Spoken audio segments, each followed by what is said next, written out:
Hi, my name is Thayer, and today I am doing an informative speech on the landmark Supreme Court case, Mapp versus Ohio from 1961. In my right hand is a picture of Dolby Mapp, who was wrongly convicted in 1961 of having pornographic material through an illegal search and seizure by the police department. Imagine a police officer coming into your house without due cause and searching through all of your personal belongings. How would you feel about that? I personally would feel violated and that my right to privacy had been taken away from me. Now imagine that the police officer finds magazines of inappropriate adult content that you have chosen to view in your own house and on your own time. How embarrassed would you be?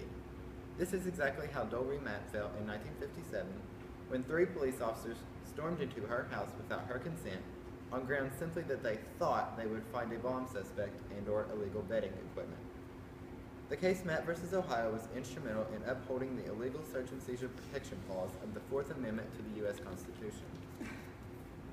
The court case Mapp versus Ohio is also very important in maintaining one of the most vital civil liberties given to American citizens.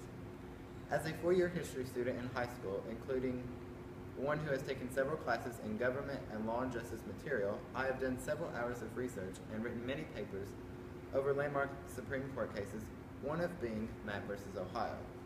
Today I will discuss the landmark Supreme Court case's history, then I will discuss the constitutional issues and arguments for both sides, and finally I will describe the decision and rationale of the Supreme Court. The court case Mapp versus Ohio was very important in maintaining one of the most vital civil liberties given to American citizens.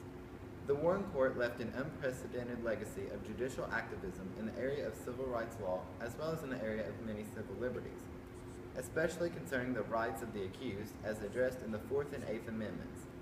In the period from 1961 to 1969, the Warren Court examined almost every aspect of the criminal justice system in the United States. They used the 14th Amendment to extend constitutional protections to all courts in every state. This process, called naturalization of the Bill of Rights, became a regular practice, and during those years, cases concerning the right to legal counsel, confessions, searches, and the treatment of juvenile criminals all appeared on the court's dockets. In Dolby Mapp's case, she had her right to privacy and unlawful search violated on May the 23rd of 1957. It was on a day in May when police officers in Cleveland, Ohio received information that a suspect in a bombing case, as well as some illegal betting equipment, may be lodged in the residence of Miss Mapp. The 3 officers went to the home of Dolby Mapp and asked for permission to enter, but she refused to allow them to enter without a valid search warrant from a judge. The 2 officers then left, leaving one behind to stay with her. 3 hours later, the 2 officers returned with backup officers and a fake search warrant to break down her door. Mapp asked to see the warrant, but they refused and shoved her to the ground, and she was then handcuffed for being belligerent. The police officers proceeded to search her entire house and found neither the suspect nor the betting equipment. However, they found some pornographic materials in Mapp's basement. Mapp said she had loaned the trunk to a boarder at one time and that the contents were not her property. She was arrested, prosecuted, and sentenced for possession of pornographic materials. No search warrant was introduced as evidence of her trial. Now that I have discussed the historical background and some circumstances of the case itself, I will now deal with the constitutional issues of the case and the specific arguments for each side. This case involved the illegal seizure and search protection clause of the 4th Amendment to the United States Constitution. Whether or not evidence obtained through illegal searches and seizures could be introduced in state courts was the question at hand. The question before the court involved 4th Amendment protection against unreasonable searches and seizures and the naturalization of the Bill of Rights under the 14th Amendment. Was the search of Mapp's home legal and the evidence admissible under state law and criminal procedure? If the state criminal procedure code did not exclude the evidence as having been illegally gained, Ohio law failed to provide Mapp her 4th Amendment protection against those unreasonable searches and seizures. The other landmark Supreme Court case, Weeks versus the United States, which occurred in 1914, established the exclusionary rule barring the admission of illegally obtained evidence in federal courts. Should that rule be extended now, making evidence gained by an illegal search inadmissible in state courts as well? There were opposite arguments for the opposing sides in the courtroom, Mapp and the other side, the state of Ohio. Mapp argued that evidence obtained illegally by the police should not be allowed to be used in court. that the police had acted improperly and thus her conviction should be overturned. She said that if the Fourth Amendment did not limit the prerogatives of police on the local and state level, local law enforcement would have a mandate to search wherever, whenever, and whomever they pleased. The exclusionary rule that applied in federal courts should also be applied to her case in the state court proceeding. The views were the exact opposite for the state of Ohio as compared to Doe v. Mack.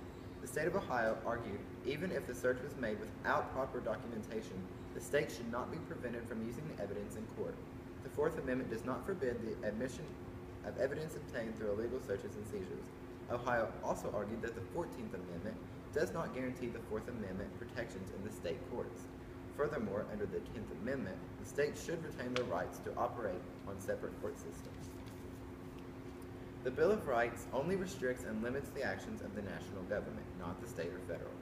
Now that you understand the constitutional issues at hand and the arguments for both parties, I will now inform you of the decision that was made by the Supreme Court in the year 1961. The decision and rationale supplied by the Supreme Court ultimately went into the favor of Doe v. Mapp with a vote of 6-3. After a lengthy debate, the court decided to overturn Mapp's conviction. 5 justices found that the states were bound to exclude evidence seized in violation of the Fourth Amendment.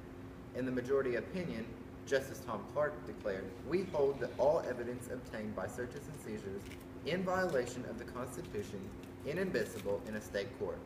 Were it otherwise, the assurance against unreasonable searches and seizures would be meaningless." He goes on to say that only last year, Elkins versus the United States in 1960, the court recognized the purpose of the exclusionary rule to be that it gains respect for the constitutional guarantee as the only effective way possible. This is achieved by removing the incentive to disregard it. The court thus ensured that in either sphere, the federal or state court, no man or woman is to be convicted based on unconstitutional evidence. The Fourth Amendment sets standards for unreasonable searches and seizures, while the 14th Amendment to the United States Constitution requires judges to maintain those set standards in every state.